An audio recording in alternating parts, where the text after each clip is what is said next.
Para quem não me conhece, eu sou o Dr. Luiz Eduardo, sou médico ginecologista e especialista em fertilidade e reprodução humana. Nós vamos continuar nesse vídeo sobre as perguntas e respostas aí mais comuns sobre as dúvidas das gestantes, né? Então, esse vídeo vai ser uma continuação do vídeo anterior para a gente esclarecer isso que eu acho que é muito importante aí no início da gestação.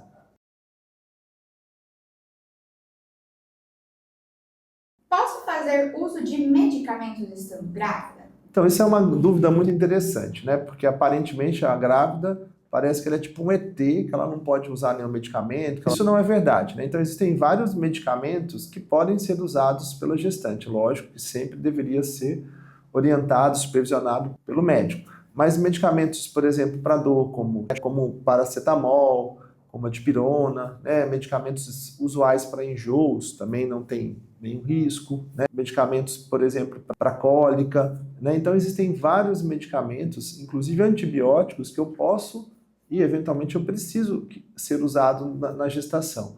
Então isso é um mito muito grande que a gestante ela não pode usar nenhum medicamento. É óbvio, né, que dependendo da medicação eu devo evitar, principalmente nos primeiros 3 meses, por conta do risco aí, eventualmente, né, que é da formação do bebezinho, mas de uma maneira geral, né, os medicamentos usuais, eles podem ser usados na gestação sem nenhum risco efetivo para o bebê. E sobre as anestesias? Então, isso é muito comum, né? Às vezes a gestante, por exemplo, ela precisa por algum motivo passar um procedimento odontológico e existe muito medo sobre a questão de anestesia. Na verdade, anestésico local não tem nenhum risco em relação à gestante nem ao bebê, né? Pelo contrário, na verdade, existem procedimentos que eu preciso fazer uso. É óbvio que no caso dos procedimentos odontológicos, o que precisa é que o profissional, né, o cirurgião dentista, ele tem que avaliar realmente a real necessidade de ser feito esse procedimento durante a gravidez. Mas caso seja necessário, não existe nenhum risco em relação ao uso da anestesia local, né? Eu sempre dou um exemplo meio bobo, mas, por exemplo, se de repente a gestante ela corta a mão, sei lá, né, durante aí a realização da preparo de algum alimento, é obviamente que ela precisa eventualmente de sutura, né, ou seja, de dar pontos, e isso é feito com anestesia local. Os anestésicos locais, de uma maneira geral, eles podem ser usados sem nenhum risco, nenhum prejuízo, nem tanto para a gestante como para o bebezinho. Posso realizar atividades físicas durante a gravidez? Então, isso é um outro assunto muito interessante, né? A atividade física, ela não só pode como deveria, né? É lógico que a gente tem que ter um pouco de cuidado. Existe também um mito sobre essa questão de atividade física, esforço com aborto. Não existe essa relação direta entre aborto e esforço físico da forma como as pessoas acreditam, né? É lógico que aquela pessoa que ela nunca fez atividade física, obviamente que ela deve ir aos poucos, né, iniciando a atividade física durante a gravidez. E aquela pessoa que já faz atividade física, né, regularmente, ela deveria, na verdade, adequar alguns processos em relação à gestação. Mas, pelo contrário, né, a atividade física ela é muito benéfica, tanto no sentido de controle de ganho de peso, como eventualmente algumas atividades físicas, como pilates ou alongamentos, que isso diminui, por exemplo, né, as dores, principalmente dores na região da coluna lombar, né, enfim. Então, isso é muito benéfico a atividade física. Na verdade, eu diria que praticamente todas as gestantes, se pudessem, deveriam, de alguma forma, fazer alguma atividade física, porque realmente tem muito benefício. Posso pintar o meu cabelo durante a gravidez? Nossa, acho que essa é uma das perguntas mais frequentes sobre a questão do uso, né, de produtos, principalmente no cabelo para gestante. De uma maneira geral, é pouco provável que uma mulher use um produto no seu cabelo, no seu couro cabeludo, que esse produto vai ser absorvido pelo organismo dela, que isso vai chegar até o bebê e causar algum mal, né?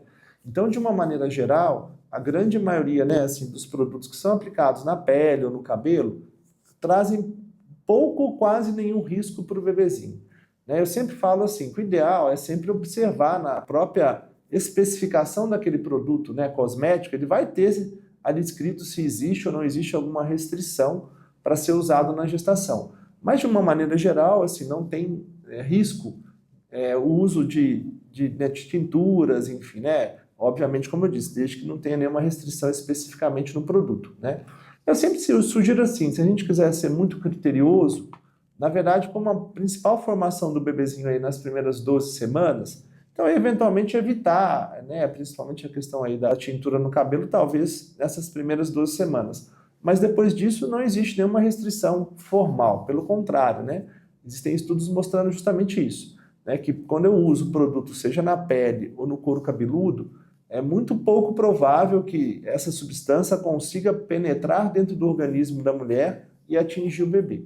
Posso fazer uso de suplementação vitamínica? Bom, isso aí é uma outra coisa muito importante, né? É óbvio que existem vitaminas que são importantes, né, como o ácido fólico, mas a gente tem que ter um pouco de cuidado, na verdade, sobre isso. De uma maneira geral, uma pessoa que tem uma alimentação adequada, né, diversificada, mais natural possível, ela já ingere uma quantidade bem importante de vitaminas. Então, a suplementação ela é algo que ajuda. As pessoas às vezes ficam, né, falam coisas na internet como se fosse fundamental, ou que se a pessoa não fizer uso de metilfolato, ômega 3, vitamina D, coenzima Q10, como se isso fosse causar um prejuízo enorme para o bebezinho e para a gestação. Como eu disse, né, a vitamina a gente tem que ter um cuidado porque a gente espera um poder que a vitamina não tem. Então a suplementação ela ajuda, ela é importante, né, principalmente a suplementação do ferro, do ácido fólico que reduz alguns riscos de algumas malformações. Preferencialmente eu deveria começar a usar isso antes de engravidar, mas tudo dentro de um limite. Falo, por exemplo, né, que os nossos pais, os nossos avós, eles não usaram metilfolato, eles não usaram ômega 3, eles não usaram coenzima Q10, e nem por isso, na verdade, houve muitos problemas. É lógico que a suplementação ela é importante, ela reduz riscos, né? Mas eu falo que o que mudou muito nesses últimos anos é a forma de alimentação, né? Então hoje as pessoas acabam usando muito produtos industrializados, muito produtos embutidos, né? Muito produtos aí com conservantes. Isso que é um grande problema. Então eu falo que a gestante, além obviamente da suplementação, né, de vitaminas usuais, ela precisa ter um comportamento alimentar saudável, né, que é justamente comer frutas, legumes, carnes, né, enfim, mas de preferência alimentos frescos, né, e evitar aí muito essas coisas de fast food, refrigerante, produtos industrializados, enlatados, né, conservantes. Então, na verdade, é isso. Então, a suplementação, como o nome diz, é um complemento. O mais importante é justamente a pessoa ter esse comportamento alimentar saudável.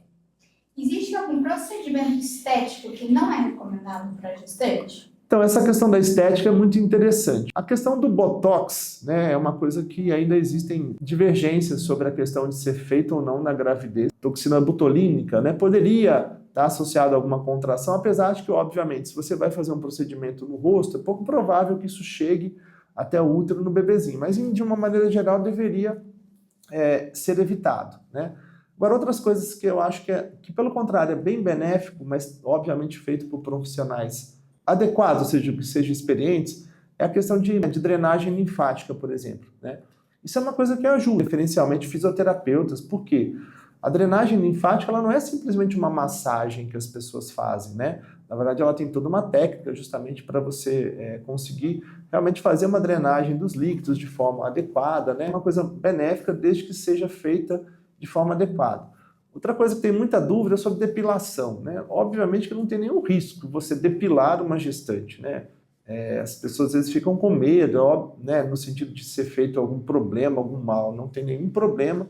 A mulher, se ela tem esse costume de fazer depilação, ela pode continuar fazendo sem problema algum. Não tão relacionado à estética, mas o uso desses tapes, né, que as pessoas usam na barriga, como forma de diminuir risco de estria, depois no pós-parto. Na verdade, não existem muitos trabalhos comprovando a eficácia dessas fitas, né? Eu falo que, assim, na verdade, o mal não faz, né? Se a pessoa se sente bem, é algo que pode ajudar, mas não existe uma comprovação científica do benefício. Eu falo, na verdade, assim, né? Tudo que é um pouco novo, a gente tem que ter um pouco de cuidado. Mas mal não faz. Eles têm um efeito realmente, assim, por exemplo, a gente sabe na fisioterapia, por exemplo, de recuperação de atleta, no sentido, né, realmente aí de ajudar da musculatura, transportar isso para uma gestante, com certeza pode ter algum benefício. Bom, se você gostou do nosso vídeo, deixa seu like, deixa seu comentário. Se você não fez a inscrição no nosso canal, faça a inscrição e indique os nossos vídeos para outras pessoas.